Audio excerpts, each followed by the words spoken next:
Docteur Agboume Kodjo, bonjour. Merci d'avoir accepté de répondre aux questions du journal lynxtogo.info. En effet, vous êtes au cœur de l'actualité politique togolaise.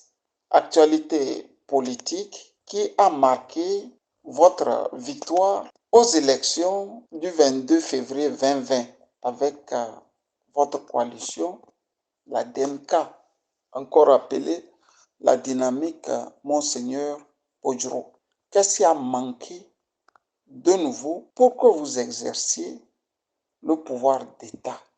Avez-vous encore une feuille de route pour les Togolais et les Togolaises qui vous ont élus? Merci, Camille Sali, de bien vouloir accepter de me donner la parole. Je voudrais donc, à l'entame de cette interview, m'arrêter un instant pour rendre un hommage particulier au grand recteur de l'univers et au peuple togolais qui ont rendu possible l'alternance au Togo le 22 février 2020 et que les forces involutives et les ennemis de la nation cherchent désespérément à confisquer. Un grand merci à Monseigneur Philippe Fanokokbodjoro, le bon berger, un homme dont la vie a toujours été traversée par une série d'épreuves et d'incompréhensions, mais qui se laisse guider au mieux par l'incandescence de la parole de Jésus-Christ. Je suis le chemin, la vérité et la vie. Jean 14, versets 6 à 20. Faut-il rappeler que son parcours ecclésiastique a été semé d'embûches, comme en témoigne le jour de sa consécration comme évêque par le cardinal Paul Zougrana venu de Ouagadougou. Peut-être que les mages ont-ils prévenu le régime de Gnassingbé que ce jeune évêque sémillant provoquerait la chute et le relèvement de beaucoup au Togo et qui sera un signe de contradiction. Notre aîné Feu Edem Kodjo nous confia un jour, quand Monseigneur Kodjoro prend la parole, tout le monde attrape sa tête de deux mains en se demandant qu'est-ce que ce personnage, connu pour son parler cash, connu pour son franc-parler, connu pour n'avoir jamais peur de la vérité, allait cracher encore. Monseigneur Kodjoro, pardonne à tes détracteurs, car c'est par ton attachement viscéral à la vérité et au sort des pauvres, malheureux Togolais et Africains en général que tu subis des impolitesses, des invectives, des logorées outrancières, des crachats, comme ce fut le sort pour ton maître, dont nous célébrons la résurrection. C'est pour ton engagement, dans une foi intrépide et déroutante, que la meute des incroyants te traîne dans la fange boueuse.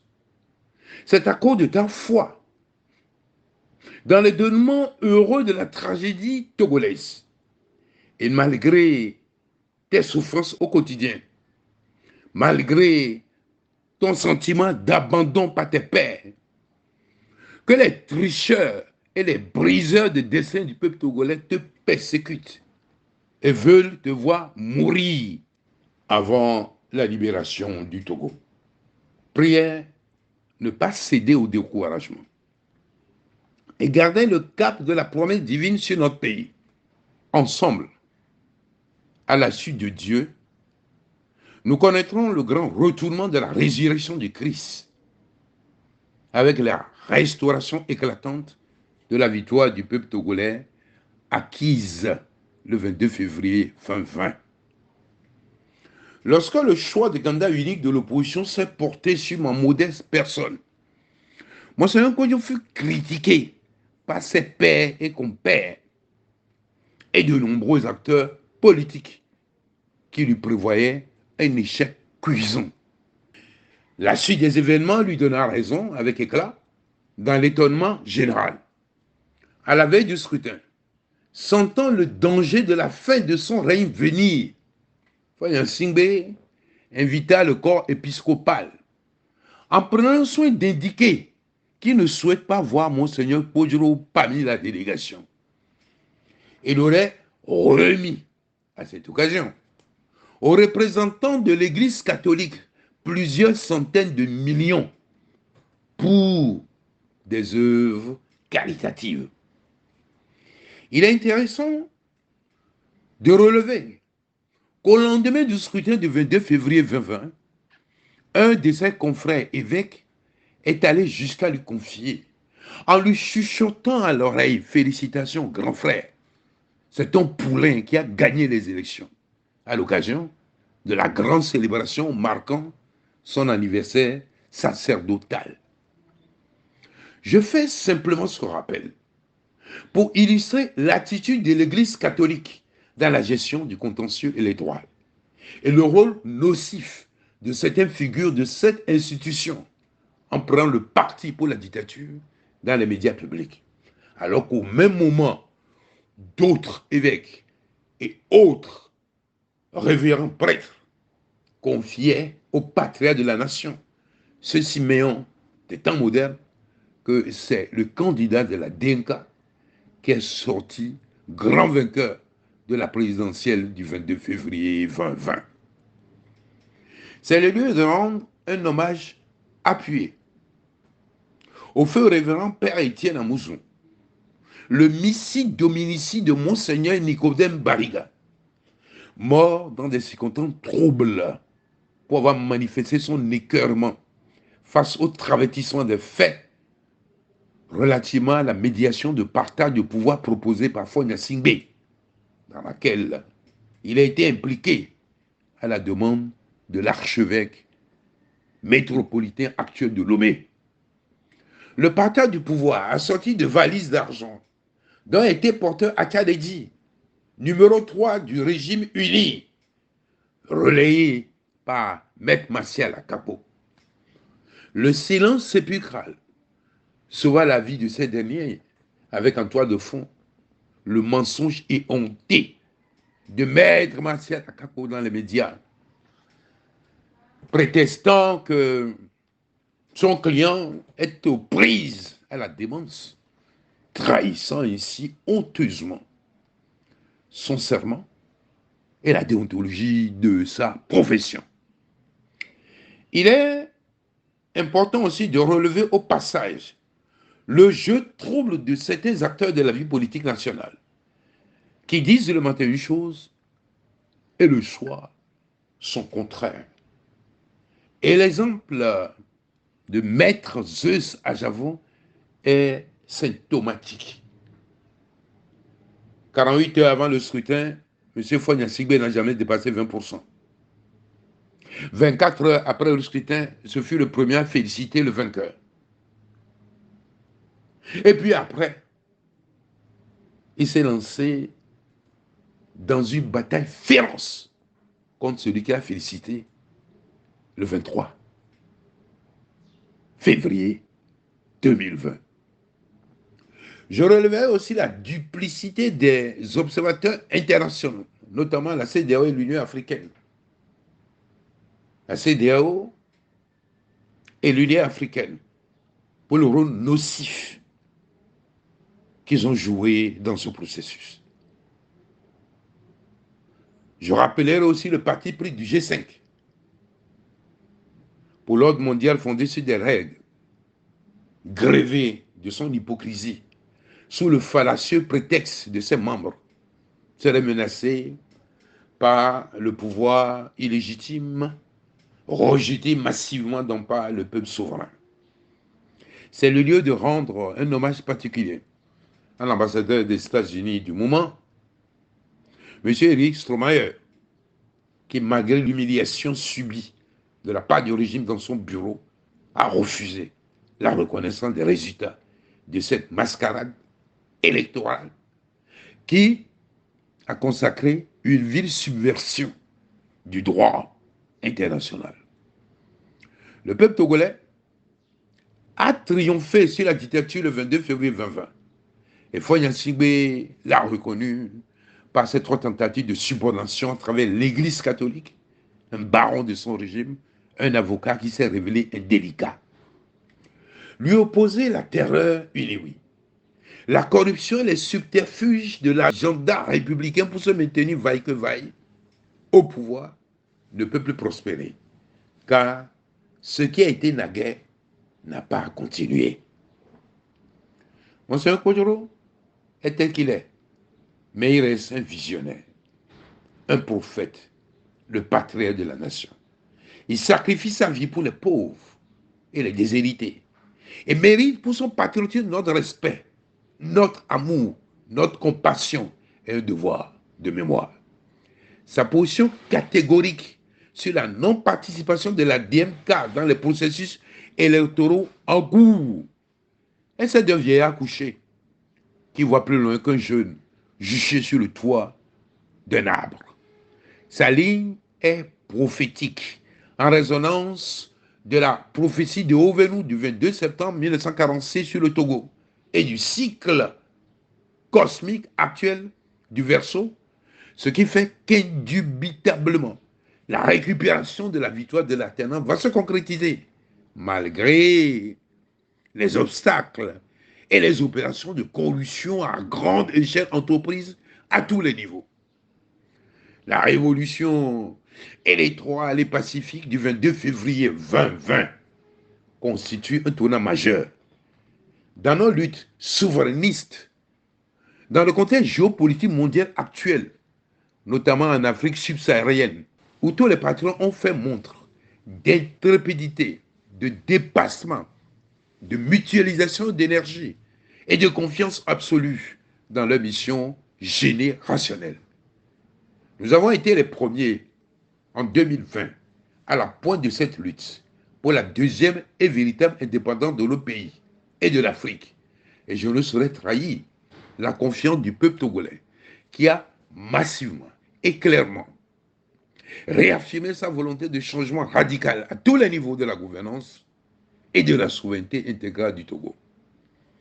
Notre serment de fidélité, mu par la promesse de ramener la victoire au peuple souverain, fonde le combat que mène le gouvernement légitime du Togo, l'écosystème d'Inca et les patriotes de tous horizons appuyés par les panafricanistes et les amis du Togo. Dès lors, la consécration de l'éthique au cœur de l'action politique que défendent Monseigneur Kojoro et moi-même n'autorise guère quelque forme de trahison en allant empocher des milliards sur le dos du peuple togolais, ni poursuivre 2 lièvres à la fois, contrairement à la sagesse multimillénaire africaine. Ainsi donc, en cohérence à notre serment de fidélité au peuple togolais et dans la pleine conscience de notre mission générationnelle, ma formation politique, le mouvement patriotique pour la démocratie et le développement, MPDD, garde le cap du parachèvement de la révolution électorale et pacifique du 22 février 2020, comme décidé par l'Assemblée générale extraordinaire le 1er avril 2023 de l'ensemble de l'écosystème d'Inca et ne prendra donc pas part aux prochaines élections, si elles se tenaient, que propose d'organiser le régime illégitime des fossoyeurs de la République sans élucidation de la grave crise politique sans précédent que connaît le Togo et reconnue unanimement en mai 2021 par l'ensemble des ambassadeurs des pays occidentaux réunis au sein du G5. En termes de feuille de route, pour la récupération du pouvoir, une nouvelle phase va s'ouvrir d'ici le 27 avril 2023. Je dis simplement à toutes les filles et à tous les fils du Togo, tout entier, de rester mobilisés, prêts pour les mots d'ordre à venir, confiants et dans l'espérance. Rien, absolument rien, ne peut arrêter ce qui s'en vient, car notre nombre fait notre pouvoir. ensemble, dans la mutualisation sincère de nos énergies, dans l'intérêt supérieur de la nation, nous verrons tous la gloire de Dieu. Seconde question, elle porte sur les incendies des marchés de Lomé comme de Kara. Mais ici, nous voulons bien retenir les incendies sur le marché de Lomé, d'autant plus que le personnage central, M. Loum Mohamed Tometi, est revenu à la charge avec des éléments nouveaux. Je rappelle à nos lecteurs que par le passé, vous et plusieurs de vos petits amis, vous étiez passés à la case prison.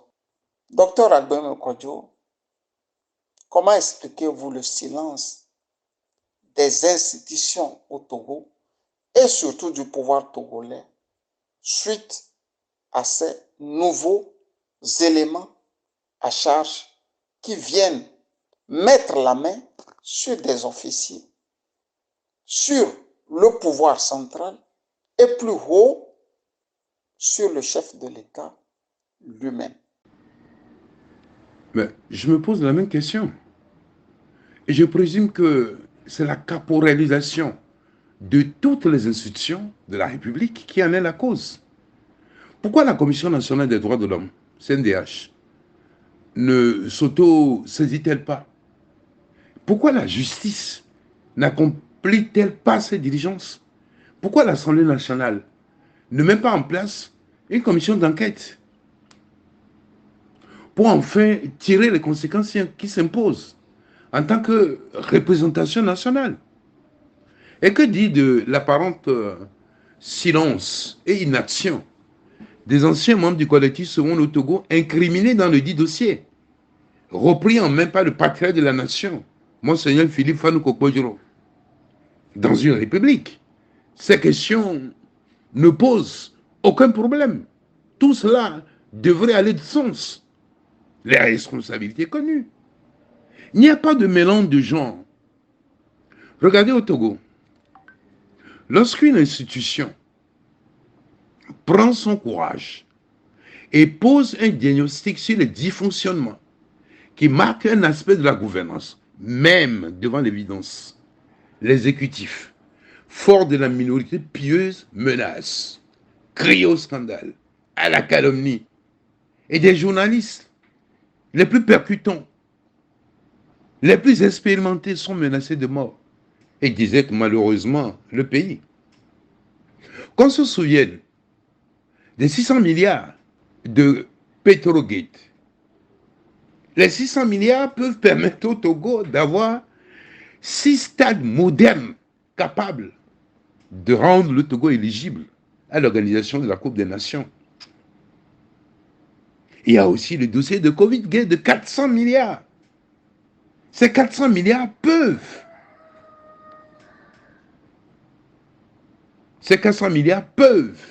offrir 16 infrastructures sanitaires comme celle que vient de réaliser la Caisse nationale de sécurité sociale. Et j'en parle de meilleurs.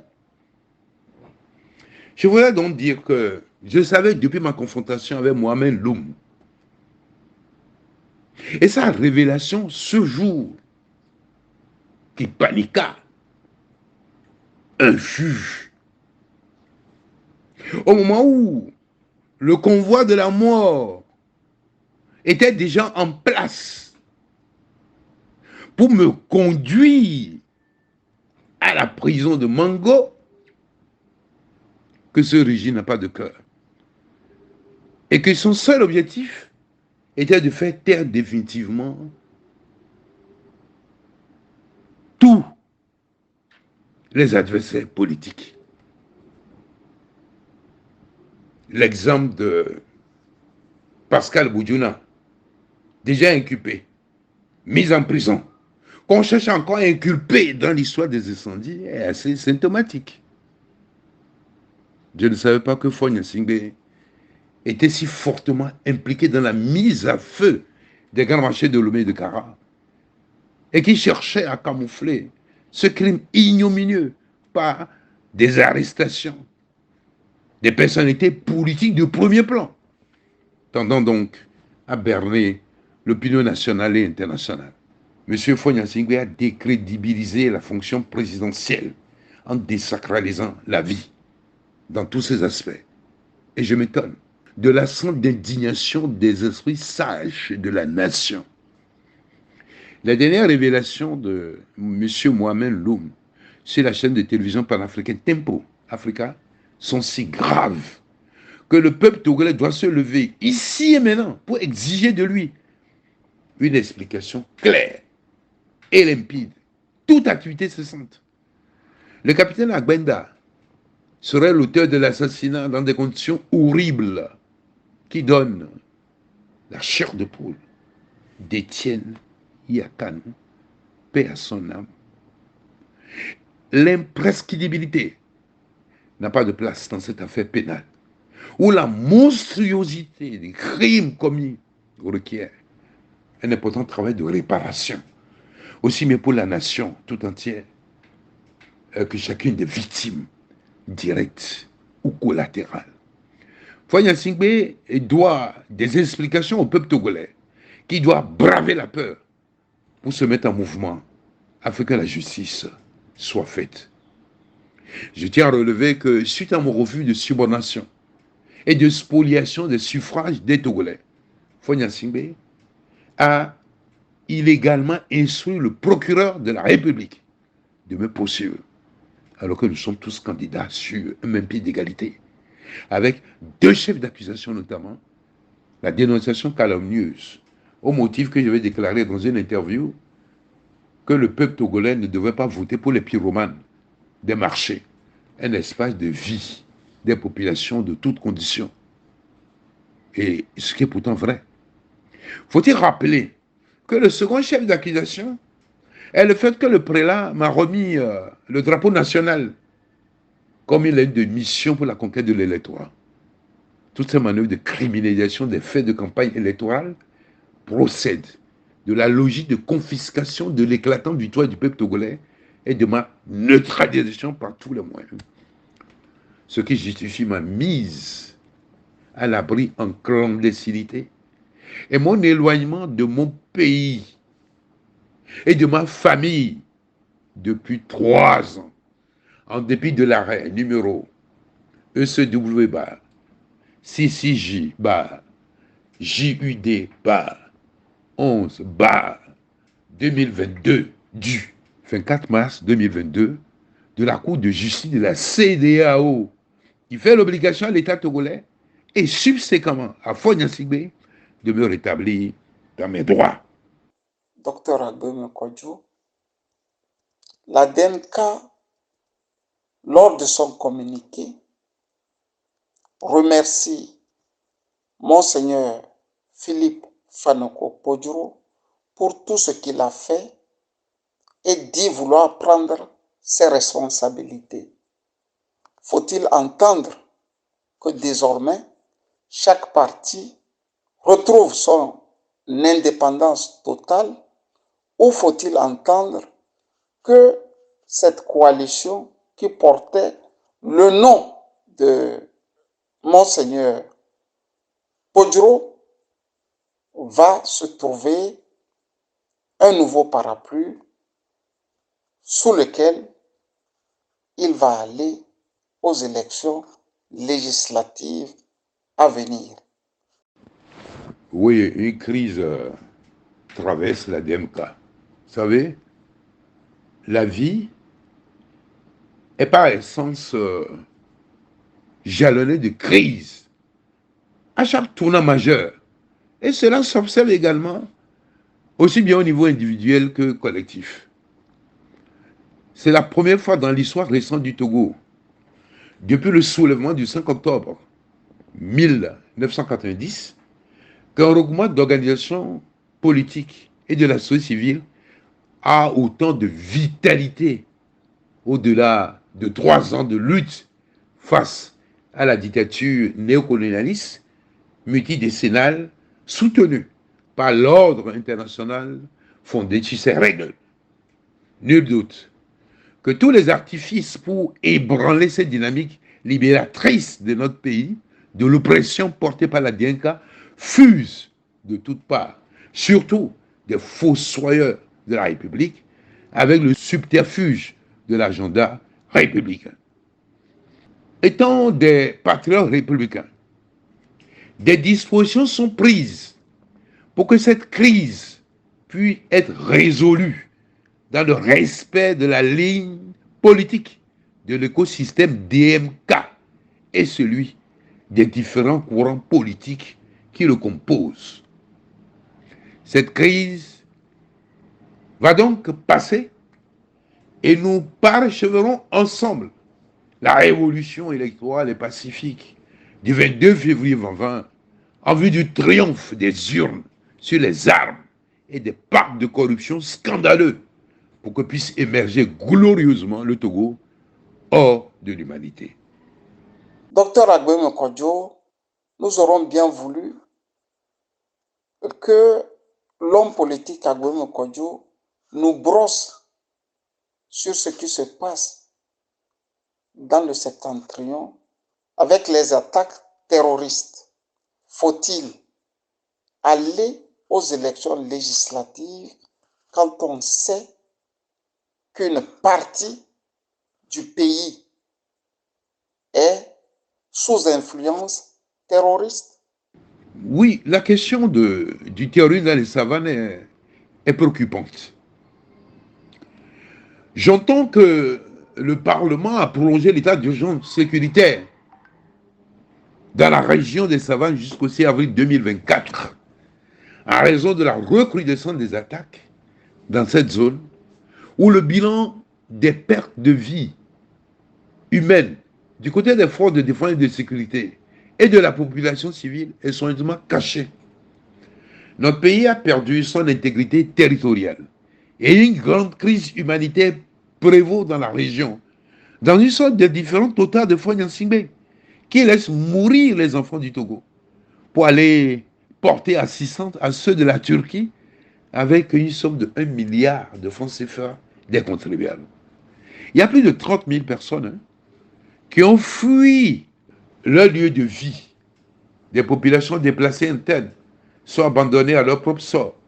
La misère s'est donc installée dans la région avec des déplacements de plus en plus accrus de population dans les pays voisins, notamment le Bénin, signalé par les organismes dédiés de l'ONU. Dans le cadre de la campagne Opération Togo Solidaire que j'ai lancée le 8 août 2022, le gouvernement légitime du Togo et l'écosystème de la DNK sont à pied d'œuvre pour soulager un tant soit peu la détresse de nos compatriotes. C'est à ce titre que le 25 mars 2022, plus de 2000 personnes ont bénéficié de distribution de vivres, de savons, de nattes, de la part de la coordination régionale des savanes du Comité national Solidarité Savane, CNSS, que nous avons mis en place au début du mois de mars. Face à la gravité de la situation dans la région des savanes et à la démission manifeste du pouvoir illégitime qui s'illustre dans les rencontres internationales et l'exhibition de faux experts pour tromper l'ignorance des Togolais, le narratif électoraliste ne tient guère, si ce n'est l'exclusion délibérée d'une certaine partie de nos compatriotes dans le mépris complice de la classe politique et de la société civile. L'urgence est bien là, et j'en appelle à un sursaut patriotique pour venir en aide à nos compatriotes dans la région des savanes. Je réitère mon vibrant appel à la fraternité, à toutes les filles, à tous les filles du Togo tout entier, de même qu'aux amis du Togo. Docteur Agbemi Kodjo, nous observons depuis quelque temps le silence des ambassadeurs européens en poste à Lomé et plus loin, le silence de la CEDEAO, le silence de l'Union africaine. Quand on sait que la justice de la CEDEAO vous a blanchi, on se pose cette question. Pourquoi le pouvoir de Lomé refuse de s'exécuter? Et pourquoi ce silence de la CEDEAO? Et plus loin, pourquoi le silence des diplomates en poste à Lomé? Les observateurs de la CEDEAO et de l'Union africaine, lors du scrutin du 22 février 2020, ont joué le rôle de mercenaires payés par le contribuable togolais pour le maintien de la dictature néocolonialiste multidécennale soutenue par l'ordre international fondé sur ces règles. Le général Francis Béanzin fut obligé de me confier qu'au terme de scrutin, Faure Gnassingbé n'est pas le choix des urnes, mais plutôt le choix de la communauté internationale, notamment de la France. L'ambassadeur d'Allemagne, encore en poste au Togo, nous a confié que Faure Gnassingbé fut proprement laminé dans les urnes, mais qu'il n'a pas envie de quitter le pouvoir. Chez RFI, toute la chaîne de commandement est dans la confusion et convoque le confinement de Covid-19 comme occasion qui a permis à Pierre Frisson de commettre l'imposture et mépris, de retirer la plainte déposée contre cette radio du service public en leur demandant à mon tour dénoncer l'imposture de Pierre Frisson et répondre, craindre des représailles contre leurs correspondants locaux sur le continent, et notamment au Togo. À ce stade, je voudrais lancer un défi à M. Faure Gnassingbé, qui publie en toute clarté et en cohérence la prétendue lettre de courtoisie dont parlait Jean-Yves Le Drian à Paris pour justifier son passage à l'Élysée, tout en lui rappelant que le perron de l'Élysée n'est pas source de légitimité. Je demande également à l'ambassadeur de France au Togo, pour une question de clarté dans la diplomatie entre la France et le Togo, de publier la fameuse lettre de courtoisie. Enfin, j'interpelle le président français, M. Emmanuel Macron, en lui rappelant la demande de démenti officiel de la fausse lettre lui sur RFI, mais démenti officiel, donc par l'Assemblée nationale, et que son mutisme produit des souffrances au Togo, et que dans l'intérêt de nous tous, de la coopération entre le Togo et la France, il est temps rapidement qu'il puisse donc répondre à l'interpellation de l'Assemblée nationale. S'il ne fait rien du tout, méprise cette demande, alors que lui-même savait que Faure Gnassingbé a produit du faux, puisqu'il a confié à un ancien ministre français les événements qui vont se dérouler au Togo, il en serait responsable. Trop, c'est trop. On ne peut pas confisquer le destin de toute une nation comme ça, avec de complicité du monde international. Togolais et Togolais, ce énième rodant de fort où à tous les étages il y a des problèmes de corruption ne passera pas. Le peuple s'est libéré le 22 février 2020. La subversion du droit international ne peut prospérer nulle part au monde.